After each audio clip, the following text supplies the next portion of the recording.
حضرت عقبہ ابن نافع رضی اللہ تعالی عنہ ارشاد فرماتے ہیں ایک مرتبہ رسول اللہ صلی اللہ تعالی علیہ وسلم نے مجھے سورۃ الفلق اور سورۃ الناس سکھائی، اور پیارے رسول صلی اللہ تعالی علیہ وسلم نے میرا ہاتھ پکڑا اور ہاتھ پکڑ کر مجھے سورہ فلق اور ناس سکھائی۔ صحابہ اتنا التزام و اہتمام کرتے تھے کہ رسول اللہ صلی اللہ علیہ وسلم نے یہ بات مجھے کب کیسے سکھائی تھی۔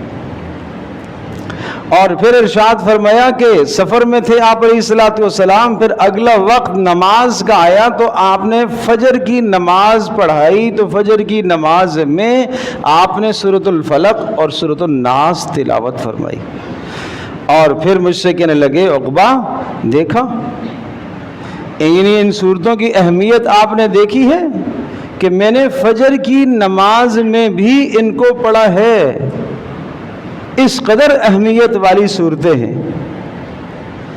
تو بات یہ ہے کہ اتنا مؤثر ہتھیار ہمارے پاس موجود ہے قرآن کریم کی شکل میں، رسول اللہ صلی اللہ تعالی وسلم کی پیاری احادیث کی شکل میں، مگر پھر بھی ہم پڑھنے سے محروم ہیں۔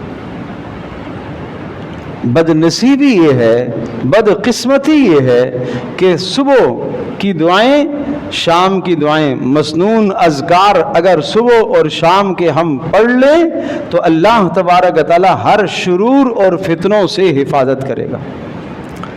کیا آپ جانتے ہیں سورۃ الفلق اور سورۃ الناس آغاز ہی کیا ہے؟ رسول اکرم صلی اللہ تعالی علیہ وسلم کو تو اللہ نے حکم دیا ہے، اے نبی قل، آپ پڑھیے۔ حالانکہ رسول اکرم صلی اللہ تعالی علیہ وسلم تو منبع خیر ہیں، سراپائے خیر ہیں، آپ کے پاس شرور اور فتن قریب بھٹکتے ہی نہیں ہیں، اس لیے کہ ہم وقت رسول اللہ صلی اللہ علیہ وسلم کا دھیان تو اللہ کی طرف لگا ہوا ہے، ہر وقت آپ کچھ نہ کچھ پڑھتے ہی رہتے تھے، ہر وقت آپ کی زبان مبارک پر ذکر رہتا ہی تھا۔ تو جو آدمی ہر وقت خیروں کے ارد گرد میں ہو، یا اس کے ارد گرد ساری خیریں ہی خیریں ہیں، ملائکہ کا نزول ہو رہا ہو، ہر طرح کی حفاظت ہو رہی ہو، اس کے باوجود بھی اللہ پاک نے اپنے نبی صلی اللہ علیہ وسلم کو حکم دیا کہ آپ یہ پڑھا کریں۔ قل، آپ کہیے، اعوذ برب الفلق، میں صبح کے رب کی پناہ میں آنا چاہتا ہوں۔ کس سے ڈر لگتا ہے؟ من شر ما خلق، ہر مخلوق کے شر سے۔ قل اعوذ برب الناس، آپ فرما دیجئے کہ میں اس پاک پروردگار کی پناہ اور حفاظت میں آنا چاہتا ہوں جو سارے انسانوں کا رب ہے، جو سب کا معبود ہے، جو سب کا بادشاہ ہے۔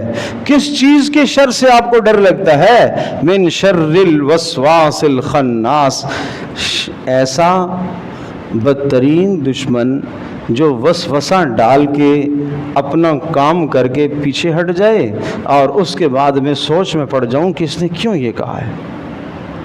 خالی ذہن تھا ایک آدمی کا، رات کو اپنے بستر پر لیٹا اور جناب اس کو کسی دوست کا فون آ گیا، اور فون کے دوران اس نے کچھ ایسی بات کہی، فلاں آدمی ایسا ہے۔